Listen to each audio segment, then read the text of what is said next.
ठीक है बेटा। तो it is the story what dust of snow. Dust of snow क्या होता है बेटा? इट इज़ द स्टोरी जिसमें पेड़ है जो पॉइजनस पेड़ है, पॉइजनस मीन्स जहरीला पेड़ है। और उसके बाद उसमें उसके नीचे ना क्या हुआ, एक पोएट आके बैठा है जो डिसअपॉइंटेड है। क्या है? डिसअपॉइंटेड है, निराश बैठा हुआ, हताश बैठा हुआ। अब उसी दौरान क्या हुआ कि उसमें क्रो आके बैठा। क्रो यू नो कौन?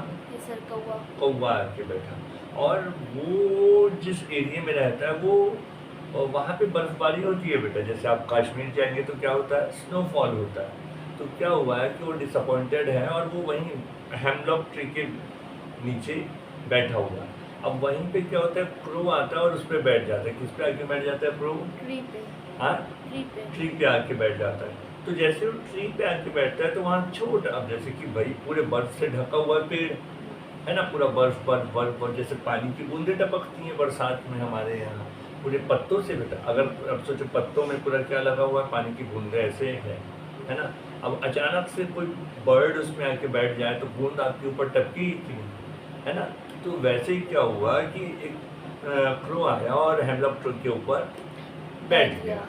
अब उसके बाद क्या हुआ, हल्का सा जो डस्ट ऑफ स्नो, स्नो का धूल, डस्ट यानी धूल, अचानक से उसके ऊपर टपका।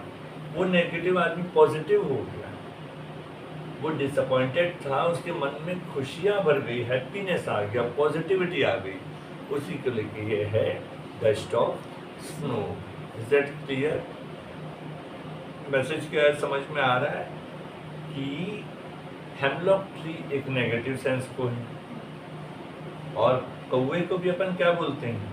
नेगेटिव सेंस में ही डिफाइन करते हैं। हेमलॉक ट्री को भी हम नेगेटिव सेंस में डिफाइन करते हैं और कौवे को भी हम नेगेटिव सेंस में डिफाइन करते हैं। Is that clear? अभी हुआ ये बेटा, और वो जो है खुद भी डिसअपॉइंटेड था, कॉन्ट्रेडिक्टरी।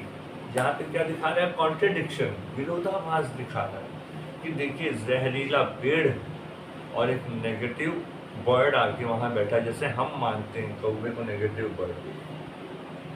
अभी उसके बाद क्या हुआ, वो आके उसमें बैठा तो धूल, वो बैठा तो हल्का सा हिला। अब उसके बाद वो धूल का जो क्या है बेटा,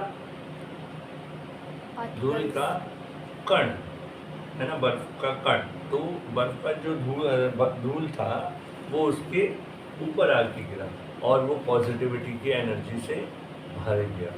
जो डिसअपॉइंटेड था वो वहाँ से, उसकी जो फीलिंग है वो डिसअपॉइंटमेंट की ख़त्म हो गई और उसके मन में खुशियाँ आ गई।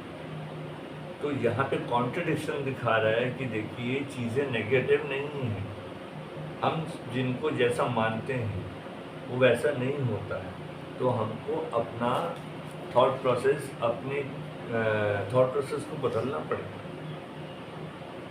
ठीक है ना। अपने थॉट प्रोसेस को बदलना पड़ेगा, उसके बाद सारी चीज़ें आपके फेवर में हो सकती है। इसी को बोला गया है डस्ट ऑफ स्नो, ठीक है।